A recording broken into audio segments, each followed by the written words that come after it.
Peeps at the Pan-American Exposition by Mabel Barnes. 10th visit, Tuesday, July 30th, 1901. Miss Hale and I reached the grounds at 10:30, entering at the East Amherst Gate. We went directly to the Dominion of Canada building in the northeast corner of the grounds. It consists of two 3-story buildings connected by a 2-story arcade. The buildings contain reception and reading rooms, as well as a large space for exhibits. Among these, there is a fine display of grains, artistically arranged, and also a large collection of stuffed and mounted animals varying in size from a splendid bison to a tiny black baby bear. While eating our lunch on the balcony, Mr. Cornett espied us, treated us to something to drink, and then conducted us to the mission building. This reproduction of the old Spanish mission of Santa Barbara, California, is situated south of the stadium at a turn in the Grand Canal. A chapel, cloisters, court, and a shop arranged around a garden on the borders of the canal compose the group, and walls stained with age and the tiled roof green with moss. The low heavy tower with tiled dome, the thick low walls, the window openings grilled with heavy wooden bars suggest the mission in Ramona, the abode of the Franciscan monks today. Fully in keeping is the lavishly planted garden, picturesque in its pointed cedars, palms, and plants imported from the tropics, its fountains, and gay plumaged parrots and macaws. To the west of the garden, the shop is entered, with walls wainscoted with patterns in the style of old Cordova leathers, and hung with scenery paper suggesting a landscape of forests and distant mountains. These furnishings form part of the exhibit of the M.H. Burge & Sons Wallpaper Company of Buffalo. The chapel, wainscoted with marble and rich with columns of mosaic and marble, serves as a fitting frame for the exquisite stained glass windows of Leland Stanford Junior University, which were permitted by Mrs. Stanford to be placed here on the exhibition. These and the other fittings of the chapel are the work of J. and R. Lamb, ecclesiastical and memorial art workers of New York. Looking through the archway south of the garden, a cloistered court is seen, about which implements of the farmer picturesquely arranged, suggesting the early monastic days when the brothers of the mission tilled the land and worked in the shop with music and flowers and brilliant colors to make their day's work a pleasure. These agricultural implements, which, by the way, are a vast improvement on those which the mission fathers owned, are exhibited by the Buffalo Pitts Company. Over all hangs the bell whose story has been so well told in the stanzas of Bessie Chandler. The Two Bells. 1.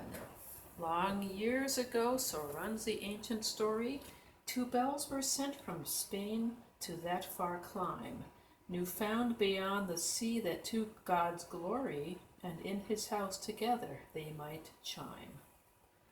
2. And to this day one bell is safely swinging within its sheltering tower, where clear and free it hallows each day with its mellow ringing the other bell, the mate was lost at sea. 3. And when in gentle chimes the bell is pealing, the people listen, for they say they hear an echo from the distant ocean stealing. It is the lost one's answer, faint yet clear. Bessie Chandler. Leaving the mission building, we crossed over to the stadium, the building for athletic sports, as its name implies, being modeled after the Pan-Athenaic Stadium, scooped out by Lycurgus out of the banks of the Ilissus at Athens 2,200 years ago. The dimensions of the ancient stadium were 680 feet in length and 130 in breadth, while this modern copy is 840 feet long and 400 feet wide. The exterior is a series of columns with arches between the seats, which accommodate 12,000 people back up against this arcade and are terminated by a promenade around the entire building, covered with gaily covered awnings and decorated with flags. On the east, the colonnade becomes an open screen, giving a view through it to the fields beyond. On the west, and is the main entrance, and above this the tribune in which the seats are covered by a roof. In one of the arcades under the seats is the main exhibit of agricultural implements. This we proceeded to examine with more or less interest. The exhibit includes machines and tools for breaking, stirring, and pulverizing the soil, fertilizing, sowing, and planting, for the protection of growing and standing crops, and harvesting, storing, and preparing them for market. It also includes machines for repairing and building roads, for constructing fences with samples of gates and posts, machinery, appliances, and methods for raising, storing, and applying water for agricultural purposes, irrigation and drainage machinery, engines and machinery for developing and transmitting power for farm use. There is also an important exhibit of special machinery relating to the cultivation and harvesting of sugar cane, the sugar beet, cotton, flax, and other fibrous plants, and for the manufacture of sugar, molasses, and starch.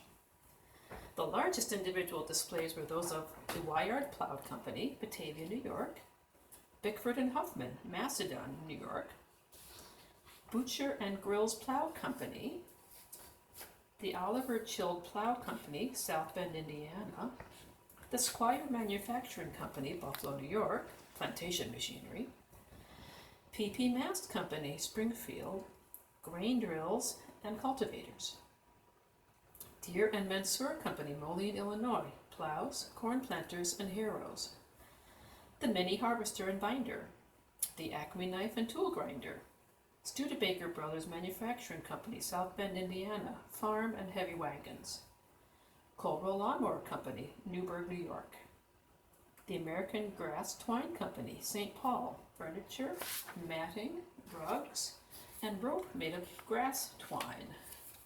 From the stadium we passed into the square, to which the name Plaza has given on account of the Spanish-American character of the buildings surrounding it. The middle of this square is occupied by a sunken garden surrounded by a double balustrade enclosing a terrace from which steps descend to the garden itself, the center of which is occupied by a bandstand. In the four corners of the terrace are pavilions. The electric tower terminates the plaza on the south side, while to the east and west are buildings which have a double use. The lower part of each is largely an open arcade forming the entrance, on the one side to the midway and on the other to the stadium. The upper portions of these buildings serve as restaurants. The north side of the plaza is filled in by a structure which consists of two monumental entrances, connected by a colonnade which has a graceful curve to the north. The gateways, which give access from the railway station, are broad arches surmounted on either side by high open towers. Above the 20 tall iconic pillars that form the colonnade is a pergola over which growing vines spread their fresh green foliage. This structure, to which the name of Propylia has been given, was our next objective point. We spent some time here studying the statues and vases which are placed between the columns and in the niches, against a background of color. Among the chief pieces of sculpture that I noted are Pan and Eros, Venus of Arles, Ceres, Demosthenes, Sophocles, Satyr and Infant Bacchus, and the marble faun, a reproduction of the celebrated faun of Praxiteles. We postponed the study of the statuary about the plaza to another day, and instead rested while we listened to a fine concert by the Carlisle Indian Band in the plaza bandstand. Behind the Propylia is the railway station. This we visited next in order to see the railway transportation exhibit, which proved most interesting and instructive. The Baldwin Company of Philadelphia, the Brooks Company of Dunkirk, and the Richmond, Virginia works have magnificent examples of the iron horse. The Brill Company of Philadelphia shows electric railway cars. The McGuire Manufacturing Company have a snowplow and a sweeper. The Merchant Dispatch and Transportation Company, a great refrigerator car, and the Goodwin Car Company, a dumping car. The Consolidated Car Heating Company of Albany illustrated their car heating and car lighting system. The Standard Railway Signal Company showed how signaling was done. O.M. Edwards of Syracuse exhibits all kinds of car fixtures. the Gould Company of Depew, New York, their famous couplers, the New York Car Wheel Works of Buffalo, car wheels and castings, and the Westinghouse Manufacturing Company of Pittsburgh, air brakes. The Delaware, Lackawanna, and Western Railroad Company have a large exhibit, the principal features of which are a miniature coal mine in full operation, examples of old-style and new-style coal cars, and a completely and beautifully equipped modern train consisting of baggage, mail, parlor, passenger, dining, and sleeping cars, through which we walked. The mail car was in full operation, furnishing the mail service for the exposition. There's also a box car in which a number of exhibits are on display, ranging from matches and perfumery to plows and medicines. In direct contrast to this 20th century product, and even more interesting is the exhibit of the New York Central Railroad, namely the DeWitt Clinton train with its queer little engine, its barrel for water, and its 3 cars resembling nothing so much as antiquated stagecoaches. We next sought the Agricultural Building, which is situated at the east of the Electric Tower, the narrow front 150 feet in length, facing the Court of Fountains, and the principal front 500 feet in length, facing on the Mall. Along the north and south sides of the building extends an open loggia formed of arches resting on single columns. The color scheme is a warm yellow with touches of blue and ivory, and stronger notes of red and green in the entrances. Below the cornice runs a frieze of fruit, vegetables, and flowers, and the principal entrance facing on the Mall is especially enriched with decoration. At either side of the entrance on the Court of Fountains is a statue, one of the sower, the other of the reaper. The following dedications are inscribed on the front of the building. To the ancient races of America, for whom the New World was the old, that their love of freedom, their hardy courage, their monuments, arts, legends, and strange songs may not perish from the earth.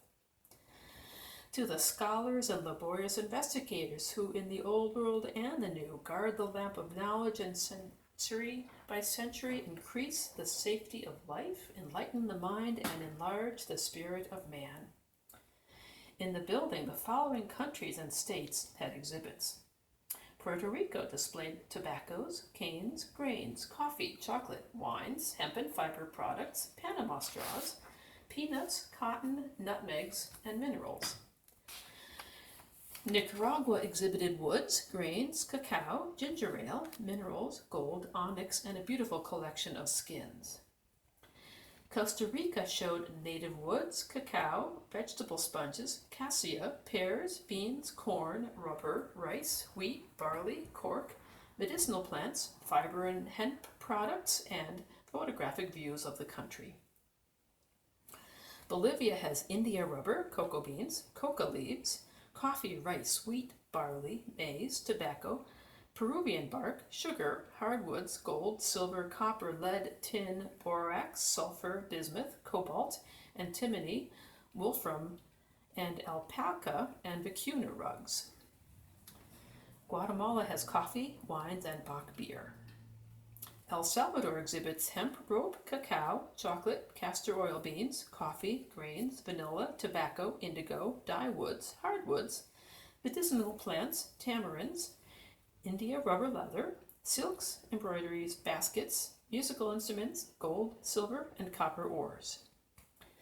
Michigan displays grains, principally corn, gelatin, flour, and maple sugar.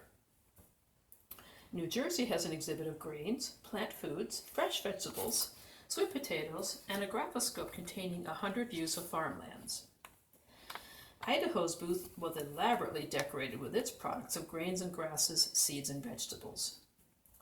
Georgia shows grains, cotton, peanuts, turnips, and sweet potatoes. Massachusetts has an extensive card catalog of statistics. Nebraska shows corn and wheat artistically arranged in a huge semicircle together with fruit, dairy, and livestock products. Vermont has a toothsome display of maple sugar and maple syrup. New York's exhibit is very large, consisting of grains, vegetable seeds, and every kind of fresh vegetable.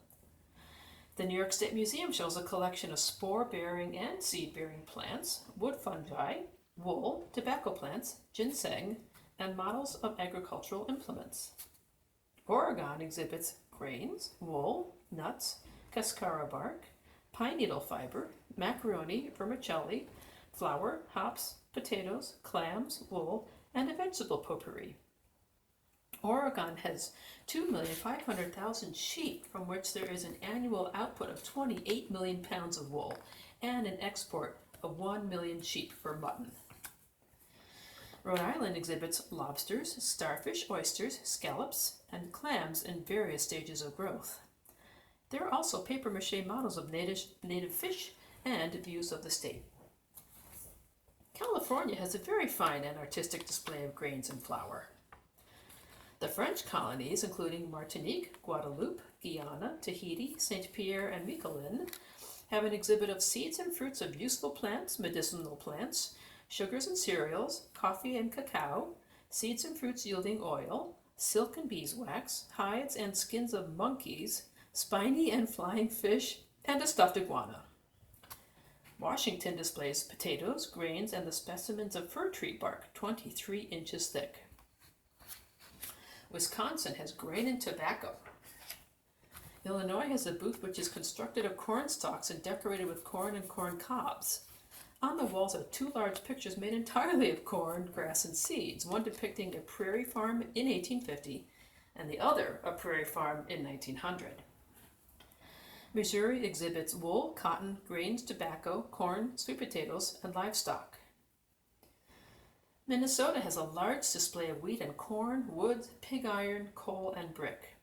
In the booth were also a corn crib and the figure of a woman made of corn, grains, grasses, and seeds. Alabama shows grains, seeds, woods, vegetables, cotton, and a model of the state capitol made of corn. Louisiana has a very extensive exhibit of coffee, cotton, wax, sweet potatoes, one weighing 122 pounds, Spanish moss for mattresses, fruit, both of the tropical and temperate zone, peanuts, sorghum and sugar, forage crops, palmetto, pecans, persimmons, rice, pomegranates, artichokes, rosin, sulfur, crabs, oysters, shrimps, marble, salt, petroleum, mineral waters, cottonseed products such as soap, fertilizers, oils, meal, etc., silk, and hemp. There are also fine wax models of native fruits and vegetables. North Dakota has wheat, flax, and grasses. New Hampshire's exhibit consists of grains. Connecticut shows corn, tobacco, grasses, grains, oysters, and a shellfish, and dairy products. There is also a model of the Memorial Bridge and Tower at Milford. Mexico's exhibit, like those in the other buildings, is very large and complete. It consists of silk, wax, tobacco, cotton, hemp, tea, coffee, and sugar. Argentina has also a large exhibit.